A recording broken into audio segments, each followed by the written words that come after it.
Je réveillerai l'aurore pour célébrer tes bontés. Je t'apporterai, ô Seigneur, le fruit de mes lèvres. Près de toi, je suis tranquille. Je chanterai tes louanges. Grande est la fidélité que tu déploies sur moi.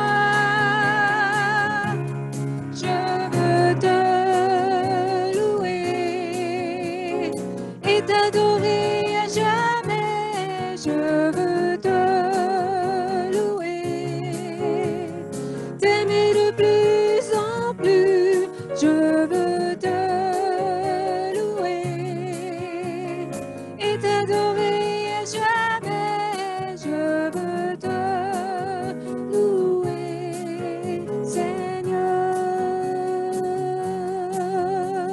Je réveillerai l'aurore pour célébrer tes bontés. Je t'apporterai, ô Seigneur, le fruit de mes lèvres. Près de toi, je suis tranquille. Je chanterai tes louanges. Grande est la fidélité que tu déploies sur moi.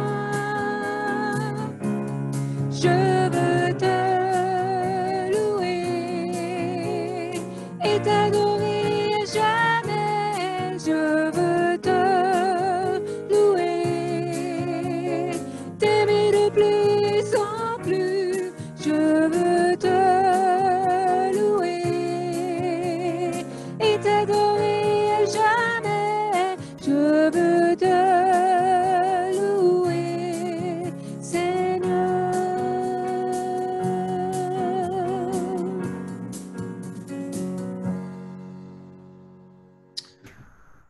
Amen, ça commence bien un temps de louange. Prochain chant que nous allons chanter ensemble s'intitule « Mon ancre et ma voile ». C'est un chant que j'aime bien, donc chantons ensemble très fort, même si les autres ne peuvent pas nous entendre. Francis et Esther, à vous.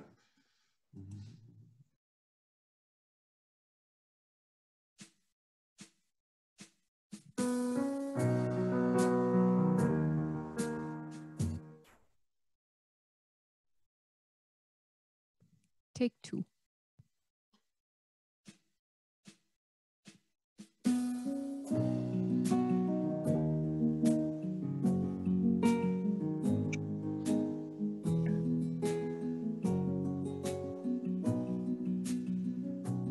Dieu, tu es ma force, ma consolation, une lampe devant mes pas. Ta voix a triomphé de l'ouragan, remporté le combat. Tu m'offres chaque jour ton infaillible amour, toi qui as fixé le cours des étoiles, sois mon encre, sois ma voile. Tu étends mes ailes pour toucher les cieux, protégé par ta main. Ta grâce m'appelle à lever les yeux et suivre ton chemin. Tu m'offres chaque jour ton infaillible amour, toi qui as fixé le cours des étoiles, sois mon encre, sois ma voile. Ta miséricorde coule de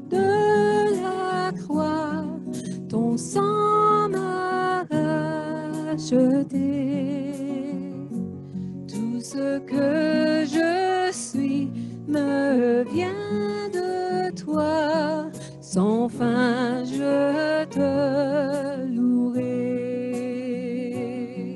Tu m'offres chaque jour ton infaillible amour.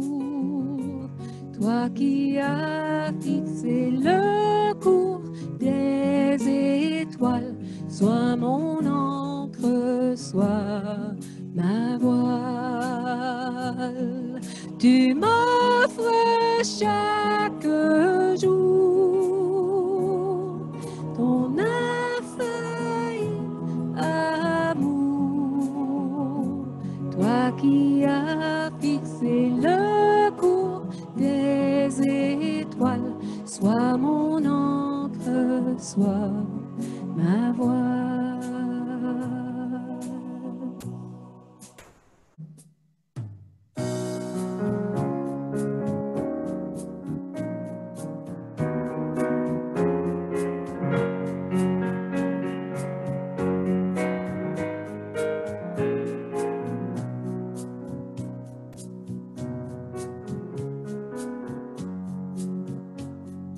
Quand je crains d'abandonner, Christ me gardera.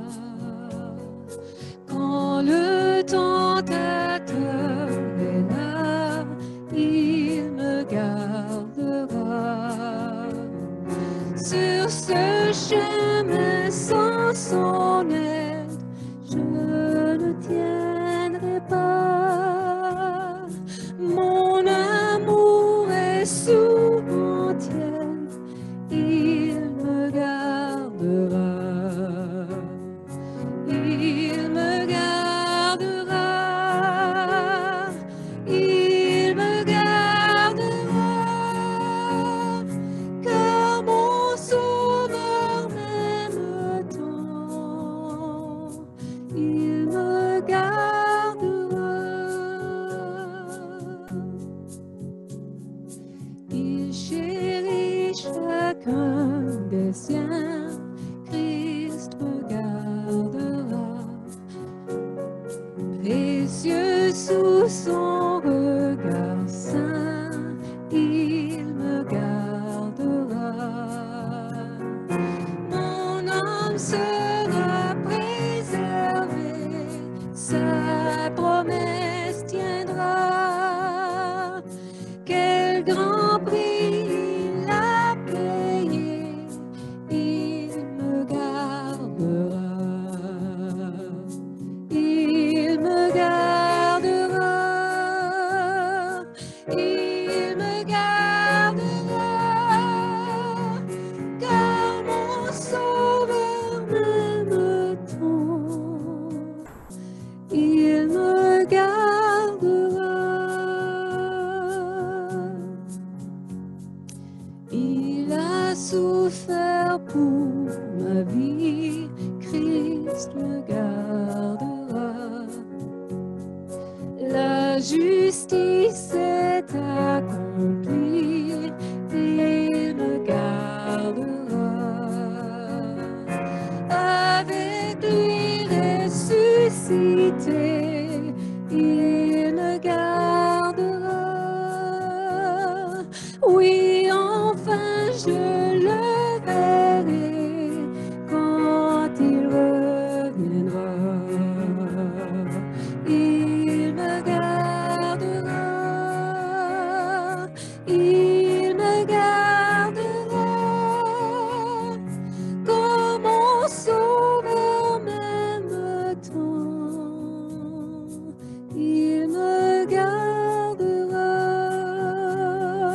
Il me gardera. Il me gardera.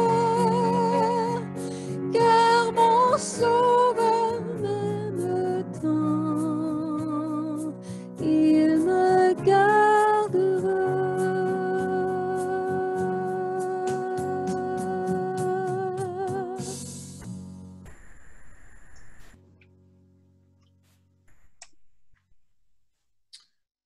Merci bien à notre équipe musicale pour la préparation et l'interprétation de ces chants. C'est bien apprécié. Nous allons poursuivre notre temps de célébration avec la lecture de ce matin, qui se trouve dans l'Épître aux Hébreux, au chapitre 4. Je suppose que le texte devrait apparaître bientôt. Sinon, vous êtes libre de suivre dans vos Bibles aussi. Donc, l'Épître aux Hébreux, à partir du chapitre 4, les versets 1 à 13. Je lis. Craignons donc, tant que la promesse d'entrer dans son repos subsiste, que personne parmi vous ne pense être venu trop tard. Car la bonne nouvelle nous a été annoncée aussi bien qu'à eux. Mais la parole qu'ils avaient écoutée ne leur servirent de rien, car ceux qui l'entendirent ne la reçurent pas avec foi. Pour nous qui avons cru, nous entrons dans le repos dont il est dit, « J'ai donc juré dans ma colère, ils n'entreront certainement pas dans mon repos. » Les œuvres de Dieu étaient cependant faites depuis la fondation du monde.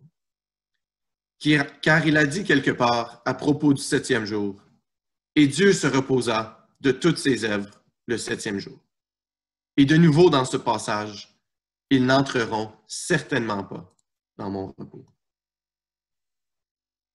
Ainsi, puisqu'il est réservé à certains d'y entrer, et que ceux qui avaient reçu les premiers cette bonne nouvelle n'y entrèrent pas à cause de leur incrédulité, Dieu fixe de nouveau un jour, aujourd'hui, en disant bien longtemps après, par la bouche de David, comme il a été dit plus haut, « Aujourd'hui, si vous entendez sa voix, n'endurcissez pas vos cœurs. » En effet, si Josué leur avait donné le repos, Dieu ne parlerait pas après cela d'un autre jour.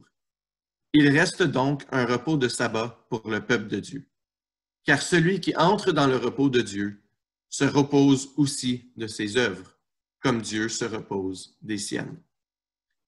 Empressons-nous donc d'entrer dans ce repos-là, afin que personne ne tombe en suivant le même exemple de désobéissance. Car la parole de Dieu est vivante et efficace, plus acérée qu'aucune épée à double tranchant. Elle pénètre jusqu'à la division de l'âme et de l'esprit, des jointures et des moelles. Elle est juge des sentiments et des pensées du cœur. Il n'y a aucune créature qui soit invisible devant lui. Tout est mis à nu et terrassé aux yeux de celui à qui nous devons rendre compte. André, à toi la parole pour l'enseignement. Oui, merci Daniel. Alors, j'aimerais d'abord vous dire que je suis, pour ceux qui se sont joints à nous un petit peu après le début, après mes annonces du début, je vais vous dire que je suis heureux de vous retrouver. Comme vous, j'ai bien hâte de pouvoir être en personne, plus que 25, avec un bon groupe, à 250, 300. J'ai bien hâte comme vous. J'ai peut-être même plus hâte que vous. Je ne sais pas, mais je pense qu'on a tous hâte. Et en attendant, bien, comme j'ai dit au début, je veux juste rassurer en particulier les parents des jeunes, contrairement à ce que le courriel que j'ai envoyé hier soir par notre sœur Francine, notre adjointe, qu'il y avait peut-être eu un contact avec la jeunesse de quelqu'un qui avait été en contact, possiblement, mais c'est, je veux vous rassurer, il n'y a eu aucun contact. La personne qui était au bâtiment n'a eu aucun contact avec la jeunesse, ni avec les adultes qui s'occupent de la jeunesse. Donc, soyez rassurés. Simplement que la personne a été dans le bâtiment et nous n'avions pas le temps, si jamais elle était contaminée, asymptomatique, eh bien que nous n'avions pas le temps de faire la désinfection nécessaire dans un tel cas là, que la santé publique nous demande. On n'avait pas le temps de faire ça hier soir à la dernière minute. Alors, merci à Louise, Denis et puis l'équipe qui ont travaillé très fort hier soir au téléphone et puis pour s'assurer de rejoindre tout le monde pour qu'on soit ensemble ce matin. Alors, ceci étant dit, on va ouvrir la parole de Dieu. Je vais prier, si vous voulez bien, avant qu'on regarde ce texte un peu compliqué, mais que je vais tenter de vous expliquer un peu plus. Alors, Seigneur, merci pour les frères, pour les sœurs. Merci pour ce temps ce matin que tu nous donnes, pour la technologie qui nous permet de pouvoir nous rencontrer. Seigneur, parle-nous maintenant. Nous venons devant toi avec nos fardeaux, avec nos luttes, avec nos préoccupations, mais sans perdre de vue que tu es notre Dieu, notre Père céleste, notre Dieu souverain, qui s'occupe de nous, qui compte nos cheveux, qui s'occupe de tous les besoins, toutes nos préoccupations. Merci Seigneur, qu'en toi, nous avons le vrai repos. Alors sois béni, parle-nous maintenant, nous t'en prions, au nom précieux du Seigneur Jésus. Amen.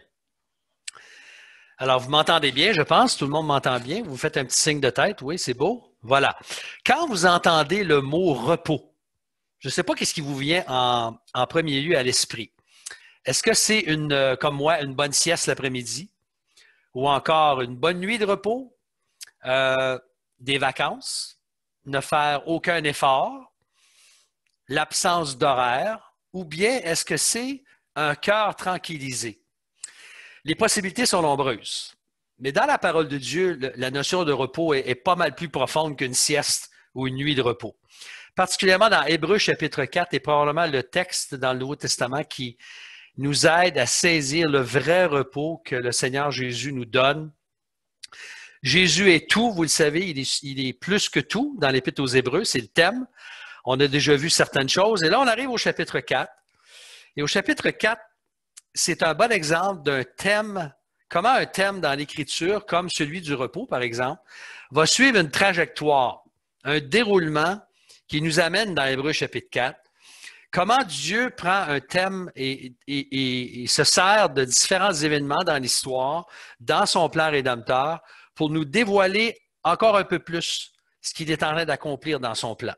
Alors, je vous avertis tout de suite, Hébreux chapitre 4, c'est un texte qui est difficile à comprendre un peu, mais on va tenter de le décortiquer ensemble en 3 parties. Alors, on va lire les versets 1 à 5. Je vais relire les versets 1 à 5 que Daniel nous a lus tout à l'heure, il y a un instant, parce que dans ce premier point, dans cette première vérité qu'on trouve dans le texte, c'est qu'il nous est dit que par la foi en Jésus-Christ, dans le fond, nous sommes entrés dans le repos de Dieu. Alors, les versets 1 à 5, voici ce qu'ils disent, Hébreux chapitre 4. Ils vont apparaître, je crois, à l'écran. Voilà, notre frère les remet. Merci, Eric. Alors, craignons donc, tant que la promesse d'entrer dans son repos subsiste, que personne parmi vous ne pense être venu trop tard. Car la bonne nouvelle nous a été annoncée aussi bien qu'à eux. Mais la parole qu'ils avaient écoutée ne leur servit de rien, car ceux qui l'entendirent ne la reçurent pas avec foi. Pour nous qui avons cru, nous entrons dans le repos dont il est dit, « J'ai donc juré dans ma colère, ils n'entreront certainement pas dans mon repos. » Les œuvres de Dieu étaient cependant faites depuis la fondation du monde, car il a dit quelque part, à propos du 7e jour, « Et Dieu se reposa de toutes ses œuvres le 7e jour. » Et de nouveau, dans ce passage, « Ils n'entreront certainement pas dans mon repos. » Alors déjà là, on se demande où est-ce que l'auteur s'en va avec ce qu'il nous explique ici. Je vais juste reprendre le verset 1. « Craignons donc, tant que la promesse d'entrer dans son repos subsiste, que personne parmi vous ne pense être venu trop tard. » Le « craignons donc » du verset 1 nous ramène au chapitre 3, où l'auteur, il avait été question de l'importance, on a vu ça il y a 3 semaines déjà, de l'importance de nous garder, de nous endurcir, vous vous rappellerez, et de tomber dans l'incrédulité, et donc d'arrêter de persévérer par le fait même et de ne pas goûter au repos que Dieu a promis. Alors, l'auteur avait déjà introduit cette notion de repos au chapitre 3, verset 11, alors qu'il avait cité le psaume 95. Mais ici, dans le chapitre 4, il va le citer 3 fois, le psaume 95. Et il commence d'abord en rassurant ceux à qui il s'adresse, que personne parmi vous ne pense être venu trop tard ou rester derrière, une autre façon de le traduire. Parce que la promesse d'entrer dans son repos est toujours réelle. La porte n'est pas fermée. C'est toujours possible d'entrer dans ce repos-là. Et c'est intéressant comment l'auteur dit ça. Il dit encore une fois, encore aujourd'hui, la bonne nouvelle nous est annoncée comme elle l'a été aux Juifs de l'Ancienne Alliance. Mais selon le verset 2, toujours, verset 2, lorsqu'il dit « La bonne nouvelle nous a été annoncée aussi bien qu'à eux, mais la parole qu'ils avaient écoutée ne leur servit de rien, car ceux qui l'entendirent ne la reçurent pas avec foi. » Tout au long de la période après la conquête de la terre promise sous Josué, on va reculer un petit peu dans l'histoire. Il y a une grande majorité du peuple d'Israël qui n'a pas cru, elle s'est endurcie dans son incrédulité puis dans son idolâtrie. Si vous n'en êtes pas convaincu, vous lirez le livre des Juges. Une fois qu'ils sont entrés avec Josué, il y a eu la division des tribus. Et là, il y a une génération, après la génération que Josué, où il a vécu, la génération qui a suivi, ils ne connaissaient même pas les voies de l'Éternel, ils sont tombés dans l'idolâtrie. Et là, Dieu a envoyé des juges pour les libérer dans le cycle dans lequel ils revenaient continuellement. Alors, les Juifs n'ont pas répondu avec foi à la grâce de Dieu qui les a délivrés. Et bien qu'ils aient entré dans la terre promise, qu'ils aient même habité la terre promise, ils n'ont pas goûté au repos que Dieu leur offrait. Et ça doit nous servir d'avertissement, là. De continuer dans la foi, nous encourager dans le fond et de jouir du repos que Dieu nous offre. Parce que le message qu'ils avaient reçu, l'auteur l'appelle la bonne nouvelle. Puis ils n'ont pas cru. Il y a une grande leçon pour nous. On peut entendre la bonne nouvelle, on peut être exposé à la parole de Dieu, mais ce n'est pas ça qui sauve quelqu'un. La bonne nouvelle, de l'entendre ne suffit pas. Il faut y répondre avec foi, comme le texte le dit. Autant sous l'Ancienne Alliance que dans le Nouveau. Alors, au verset 3, l'auteur continue en disant « Pour nous qui avons cru, nous entrons dans ce repos, dans le repos. » Et ce repos fait référence à celui dont il est question dans le psaume 95, qu'il cite. Mais il y a une question qui se pose. Et là, je veux faire marcher un petit peu vos circonvolutions, là. Comment le psaume 95 peut-il nous donner une promesse d'entrer dans le repos alors lorsqu'il a été écrit, le peuple était déjà entré dans la terre promise depuis longtemps, depuis quelques siècles. On sait que le peuple, sous Moïse, tout le peuple qui s'était rebellé contre Dieu, la génération plus vieille, sont tous morts dans le désert. C'est seulement la plus jeune génération qui est rentrée. Donc, le peuple n'est pas entré en Canaan, le peuple qui devait entrer au départ. La grande majorité du peuple, ils sont morts. Ils ne sont pas entrés dans Canaan. C'est sous Josué qu'ils l'ont fait. Une fois que cette génération-là, la génération plus vieille, a disparu. Dieu avait déjà promis à plusieurs endroits, et le temps me manque ce matin puisqu'on est sur Zoom, dans Deutéronome 12, par exemple, vous pourrez lire le texte, où Dieu avait promis qu'ils allaient entrer dans le pays, puis avoir le repos, puis en particulier que Dieu leur donnerait un repos en les délivrant de leurs ennemis, puis un pays dans lequel ils habiteraient en sécurité. Maintenant, le psaume 95, vous savez, il a été écrit à l'époque de David, donc des siècles plus tard. C'est-à-dire des siècles plus tard où le peuple est rentré dans la terre promise. Ça veut dire que d'entrer dans le repos de Dieu, c'était pas totalement accompli lorsque le peuple est entré en Canaan. Entrer dans la terre promise ne pouvait pas être synonyme d'entrer dans le repos définitif de Dieu, parce que sinon, le psaume 95 n'aurait aucun sens. Il ne tiendrait pas du tout debout. Donc, ce repos en Canaan, dans le fond, n'était qu'une préfiguration, une annonce, un avant-goût d'un repos beaucoup plus définitif qui viendrait plus tard. Et celui-là, c'est celui de Dieu, le repos que Dieu nous offre en Jésus-Christ par l'Évangile. Je vais y arriver dans un instant au deuxième point. Parce que là, l'auteur, il nous mêle un peu, il vient ajouter, on est rendu au verset 4, lorsqu'il dit « Les œuvres de Dieu étaient cependant faites depuis la fondation du monde, car il a dit quelque part, à propos du septième jour, on sait que c'est dans la Genèse, Dieu se reposa de toutes ses œuvres le septième jour, et de nouveau dans ce passage, ils n'entreront certainement pas dans mon repos. » Alors, on a de la misère à suivre un peu le raisonnement de l'auteur de l'Épître aux Hébreux, mais là, il parle du récit de la création, dans Genèse 2. Si Dieu, vous en conviendrez avec moi, si Dieu s'est reposé de ses œuvres le septième jour, on sait que ce n'est pas parce qu'il était fatigué, parce qu'il était complètement épuisé, qu'il avait créé l'univers entier en 6 jours, puis là, il fallait absolument qu'il prenne une pause de création. Ce n'est pas du tout dans ce sens-là qu'il s'est reposé. Ça veut tout simplement dire que la création qu'il avait prévue était maintenant complétée. Elle était terminée. Dieu avait terminé son œuvre de création. Et le sabbat, qui a été institué plus tard avec le peuple d'Israël, était en fait un jour de repos inspiré de cette idée que Dieu s'était reposé de sa création. Donc, c'était un commandement que le peuple devait observer. On sait, c'était le 4e des 10 commandements. Et depuis ce jour, eh bien, la création est au repos, dans le sens qu'elle est complétée. Vous avez remarqué que Dieu n'a pas continué son œuvre de création. Dieu a tout complété sa création. Nous vivons dans cette création. On découvre les lois absolument incroyables de l'infiniment petit à l'infiniment grand. Les chercheurs n'arrêtent de trouver, de faire des trouvailles, comme on dit, mais tout est complété, tout est fait. Cette création-là, elle était parfaite. Dieu était totalement satisfait. Et l'auteur fait référence à ça. Je vais vous expliquer pourquoi dans un instant.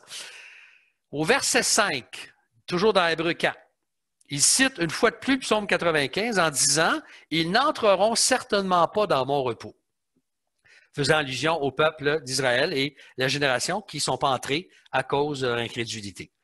Alors, le repos promis dans Canaan, dans la terre promise, ne pouvait pas être le repos définitif ou ultime. Je ne sais pas si vous commencez à voir avec moi, mais il y a comme une espèce de trajectoire qui se produit, là, que l'auteur veut nous faire emprunter. Un développement du repos. Ça commence avec Dieu s'est reposé de ses œuvres en créant, une fois sa création complétée. Ensuite, la faillite d'entrer dans la terre promise avec le repos sous Moïse, l'entrée dans la terre promise sous Josué, la promesse d'un autre repos dans le Psaume 95, et ici, il le cite dans Hébreux 4. Alors, où est-ce que l'auteur veut nous amener? Est-ce que vous êtes un petit peu mêlé avec moi, là? Si vous l'êtes, bienvenue. Je l'étais aussi. J'ai découvert, enfin, il me semble récemment, tout le sens plus précis de ce texte-là. Où est-ce que l'auteur veut nous amener? Bien là, c'est la deuxième vérité qu'on trouve au verset 6 à 11 que nous allons lire ensemble, relire ensemble, versets 6 à 11 dans Hébreux chapitre 4.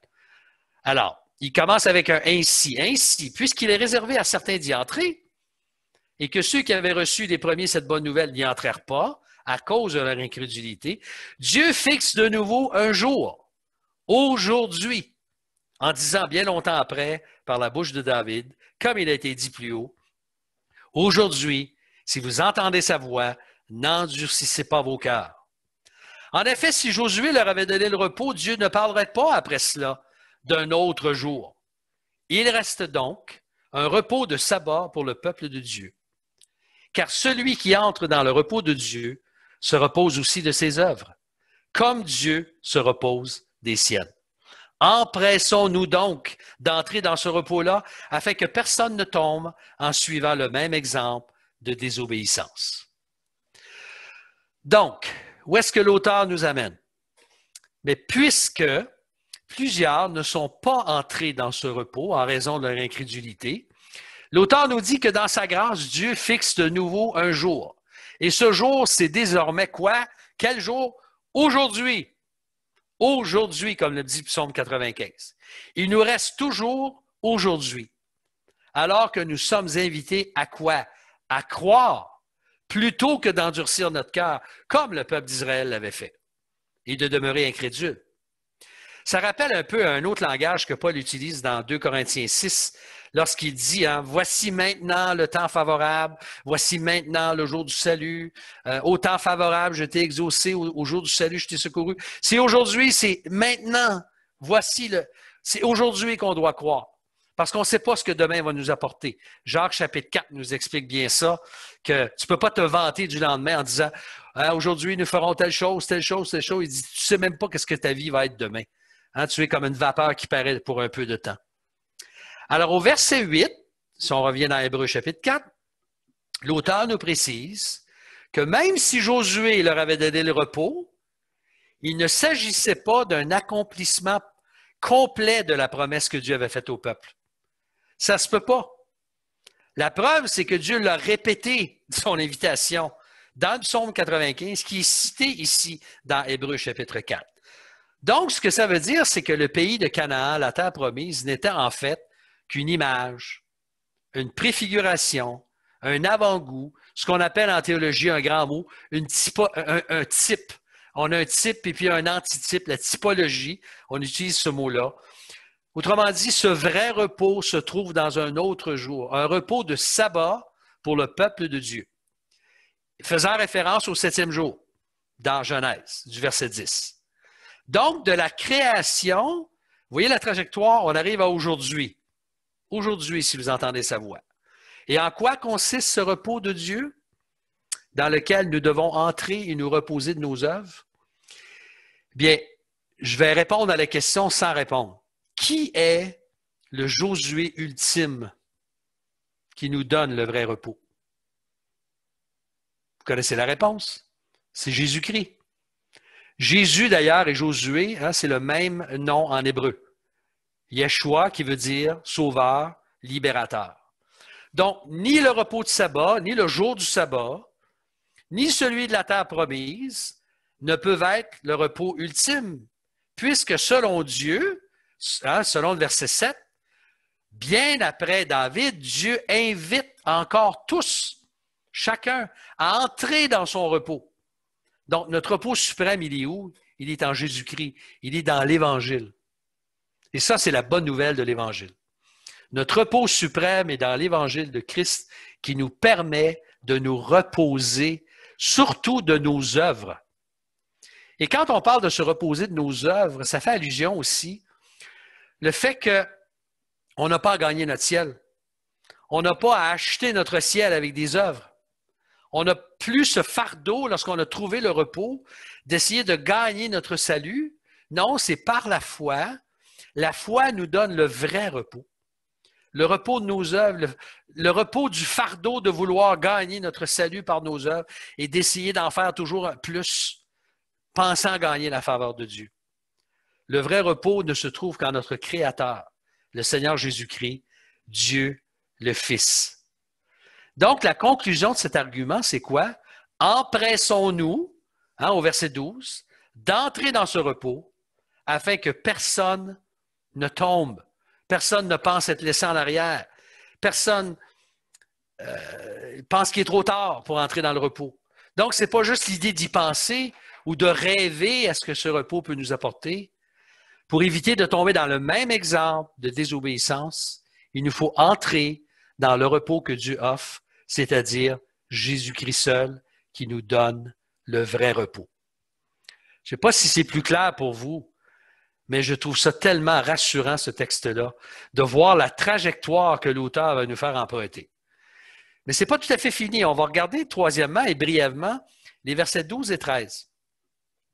Parce qu'il ajoute ceci au verset 12 et 13. Puis on se demande quel est le lien, je vais vous l'expliquer dans un instant. Car la parole de Dieu est vivante et efficace, plus acérée ou plus aiguisée qu'aucune épée à double tranchant. Elle pénètre jusqu'à la division de l'âme et de l'esprit, des jointures et des moelles. Elle est juge des sentiments et des pensées du cœur. Il n'y a aucune créature qui soit invisible devant lui. Tout est mis à nu et terrassé aux yeux de celui à qui nous devons rendre compte. Quel est le lien entre tout cet exposé qu'il vient de faire dans les versets 1 à 11 sur le repos et puis ce qu'il nous dit sur la parole au verset 12 et 13. Mais c'est un peu comme si l'auteur nous disait, il nous expliquait qu'après, ou plutôt après son explication de la trajectoire qu'il nous présente le psaume 95, il nous donne plus de détails sur cette merveilleuse parole. Il fait l'éloge de cette parole-là. Si la parole de Dieu est vivante et efficace, c'est parce que celui qui l'a donné, il est vivant et il est efficace. Et les avertissements qu'il a donnés dans l'Ancien Testament comme dans le Nouveau sont bien réels. Dieu va accomplir sa parole. Dieu travaille toujours. Le livre que nous tenons entre nos mains, frères et sœurs, en Jésus-Christ, c'est un livre vivant qui nous décrit un Dieu vivant et efficace par sa parole. Donc, il faut recevoir cette parole-là, il faut y porter attention. Elle est sérieuse. Parce que comme Dieu est vivant, sa parole était vivante et efficace. Ça rappelle un texte qu'on connaît bien dans Ésaïe 55, 11, lorsqu'il dit « Ainsi en est-il de ma parole qui sort de ma bouche. Elle ne retourne pas à moi sans effet, sans avoir exécuté ma volonté et accompli avec succès ce pourquoi je l'ai envoyé. » Donc, regardez le langage que l'auteur utilise. C'est vraiment intéressant comment il parle qu'elle est plus acérée ou plus aiguisée qu'aucune épée à double tranchant. Moi, ça me rappelle, c'est très frais à mon esprit, même si j'étais endormi cette semaine, mais ça me rappelle un scalpel, un bistouri. Le bistouri qui ouvre, qui tranche, qui révèle ce qui est à l'intérieur, ce qui est caché, qui est moins apparent. Donc, la parole de Dieu a cette puissance-là dans nos vies pour que nos pensées, nos sentiments, nos motifs du cœur viennent à la surface, soient apparents. Parce qu'il n'y a absolument rien qui est invisible aux yeux de Dieu. La parole de Dieu nous rend redevables, frères et sœurs, devant notre juge suprême, devant le Seigneur Jésus devant qui nous allons paraître un jour. C'est la parole de Dieu qui nous avertit que la désobéissance et l'incrédulité ne resteront pas impunis. Dieu nous a donné sa parole pour que nous ne suivions pas le même exemple que ceux qui sont devenus incrédules dans l'Ancien Testament, ceux qui sont morts incrédules. La parole nous dit que nous devrons rendre des comptes si nous avons persévéré. Nous allons comparaître devant un juge qui est parfaitement informé de toute notre vie. Maintenant, ceci ne devrait pas nous faire peur. Elle devrait nous motiver, nous encourager à l'aimer encore plus, à vouloir lui obéir encore plus, à nous repentir de nos fautes, à marcher encore plus dans ses voies, parce qu'il n'y a rien qui est invisible à ses yeux. Et je ne sais pas si vous vous rappelez, mais on a vu au chapitre 2, le premier avertissement au chapitre 2, lorsqu'il dit qu'on doit porter une plus vive attention à ce qu'on a entendu, parce que si la parole qui a été annoncée a amené une conséquence grave aux désobéissances, mais comment est-ce qu'on peut négliger un si grand salut qui a été annoncé par la parole de Dieu? Donc, si la parole de Dieu est si puissante, si importante, si autoritaire, si vivante, bien, portons-y toute notre attention. Et d'ailleurs, ce texte-là a été débattu et puis amène une question, mais je n'irai pas là ce matin. Est-ce qu'on est... ça parle de la division de l'âme et de l'esprit. Est-ce qu'on est... Il y a des chrétiens qui croient qu'on a trois parties, l'âme, l'esprit et c'est quoi l'âme, l'esprit et le cœur, c'est ça. Et puis il y en a qui pensent que l'âme et l'esprit, c'est la même chose. Alors, il y en a qui disent, bon, ben, ce verset-là nous dit qu'on peut diviser l'âme et l'esprit, mais je pense que ce n'est pas le point du texte. Je pense que ce que l'auteur veut chercher à nous faire comprendre, c'est que par la parole de Dieu, par la puissance du Saint-Esprit, la parole de Dieu, qu'est-ce qu'elle fait? Elle pénètre partout, dans tous les recoins de notre vie, dans tout l'ensemble de notre vie, dans les parties les plus intimes de notre vie. Elle amène tout à la lumière de la vérité sous le regard de Dieu. Donc, elle a un pouvoir incomparable et inégalé. Paul l'appelle d'ailleurs, la parole comment dans Éphésiens chapitre 6? L'épée de l'esprit. J'avais plus ou moins oublié ça, mais dans l'Apocalypse, au chapitre 1, verset 16, il est dit que de la bouche de Jésus sort une épée aiguë à 2 tranchants, comme une image de sa parole. Alors, en conclusion, on arrive. Est-ce que j'ai besoin de vous rappeler ce matin, quand on parle de repos, que l'être humain qui n'a pas encore connu Jésus-Christ comme son Sauveur et comme son Seigneur, qui n'a pas de relation personnelle avec Dieu par Christ, il est sans repos, il est agité, il est malheureux, son âme est vide et il a tellement besoin de ce repos que le Seigneur nous a révélé en Jésus-Christ à nous qui avons cru en lui. Tu vois, en venant au Seigneur Jésus-Christ, nous trouvons le vrai repos. Peut-être que ça ramène à votre esprit un verset très connu du Seigneur Jésus. Lorsque Jésus nous lance son invitation dans Matthieu, chapitre 11, verset 28 et verset 29. Il va apparaître à l'écran, je pense qu'on a besoin de relire ce texte-là. Matthieu 11, 28 et 29 en bas. « Venez à moi, vous tous qui êtes fatigués et chargés, et quelle est la promesse du Seigneur Jésus? Je vous donnerai du repos. Prenez mon joug sur vous et recevez mes instructions, car je suis doux et humble de cœur, et vous trouverez quoi? Du repos pour vos âmes. » Chers amis, s'il y en a parmi nous qui nous écoutent ce matin et qui n'ont pas encore eu la joie et le privilège de connaître ce repos que Jésus-Christ offre. Est-ce que je peux vous conjurer, vous encourager fortement d'entrer dans ce repos, dans le repos que Dieu offre aujourd'hui en son Fils Jésus-Christ, mort et ressuscité pour nos péchés et pour notre justification. Comme le dit le verset 1 du texte dans Hébreux 4, ne croyez pas qu'il soit trop tard. Il n'est pas trop tard. Ce repos quotidien, Dieu nous l'offre aujourd'hui. Donc, le repos, il n'est pas d'abord dans une journée. Hein, parce qu'il y a tout le débat. Il y a des chrétiens qui pensent qu'il faut se rencontrer le dimanche seulement, d'autres le samedi. Et puis, dans d'autres cultures, ce serait peut-être le vendredi si on travaille dans un pays musulman, etc. Le point est que le vrai repos, là, c'est pas dans une journée. C'est aujourd'hui en Jésus-Christ. C'est ça le message du texte. Alors, et ce qui est merveilleux en plus, déjà là, ça c'est très rassurant, chers amis, mais imaginez ce repos quotidien-là, c'est une anticipation parce qu'il va se poursuivre au ciel, dans la demeure que le Seigneur a préparée pour nous. Nos frères et sœurs qui nous ont devancés, qui sont morts, que ce soit récemment ou il y a longtemps, dans la foi, sont dans un repos éternel.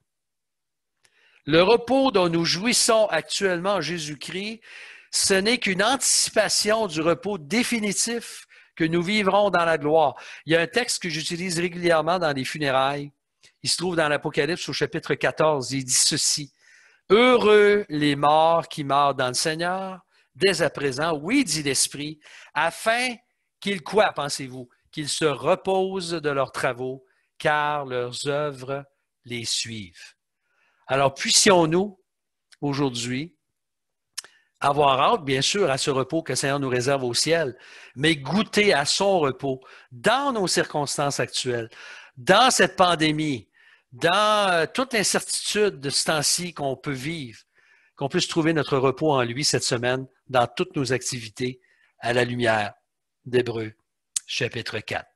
Seigneur, merci pour le vrai repos qu'on trouve en toi. Je te prie que tu puisses nous fortifier, Seigneur. Plusieurs d'entre nous, oui, on est fatigués, on est chargés et nous avons besoin de trouver en toi, de retrouver en toi à nouveau ce vrai repos que tu nous offres. Alors, Seigneur, fais-nous du bien aujourd'hui. Relève-nous, redonne-nous les forces, ranime notre foi. Seigneur, apaise nos souffrances, console-nous, accorde-nous la grâce dont nous avons besoin. Rappelle-nous, Seigneur, à quel point est précieux ce repos que tu nous offres en Jésus-Christ. Que ton nom soit béni, Seigneur. Bénis mes frères et mes sœurs. Seigneur, je les vois à l'écran. Et moi aussi, j'ai hâte de les voir en personne. Je te prie, Seigneur, que tu nous fortifies, que tu nous encourages et que nous puissions garder le cap avec toi, parce que tu es digne de toute louange, toute gloire, au siècle et des siècles. Amen. Amen. Daniel, je te laisse la parole. Merci. Merci beaucoup pour cet enseignement. Quelle joie de savoir que notre repos ne se trouve pas dans une terre, dans un temple, mais vraiment dans la personne de Jésus. Et pour moi, c'est une grande joie et c'est une grande assurance de savoir que je peux me reposer dans le salut qui a été gagné à la croix par Jésus-Christ pour moi. Si vous soupçonnez que nous allons chanter un chant avec la thématique du repos, eh bien, vous avez bien deviné, car nous allons continuer avec un chant qui s'intitule « Sur toi, je me repose ».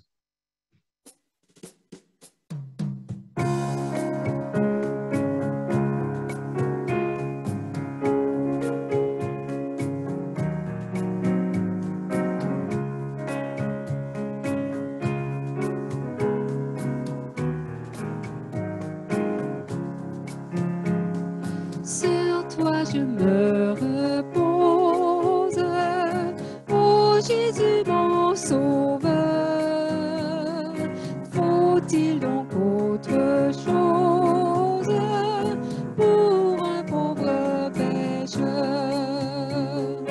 Conduit par ta lumière, gardé par ton amour, vers la maison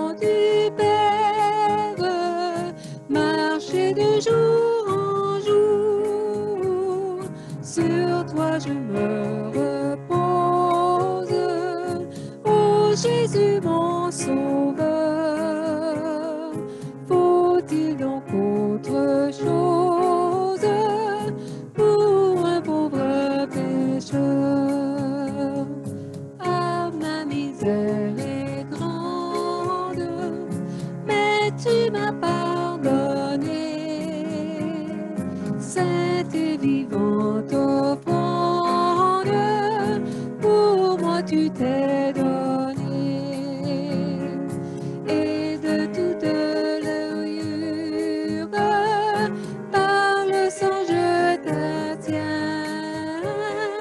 Ton âme pure, tu l'as dit, je le crois. Sur toi je me repose, ô Jésus mon sauveur. Faut-il donc autre chose pour un pauvre pécheur? Moi-même en sacrifice, immolé désormais, Seigneur à ton service, me voici pour jamais. Qu'importe ma faiblesse, puisque je t'appartiens, tu n'as point de richesse qui ne soit pour les tiens. Sur toi je me repose, ô Jésus mon sauveur. Faut-il donc autre chose pour un pauvre pécheur? Au plus fort de l'orage, tu te tiens près de moi, ranimant mon courage et soutenant ma foi. C'est dans ton cœur qui m'aime que tu sais me cacher. En vain Satan lui-même voudrait m'en arracher.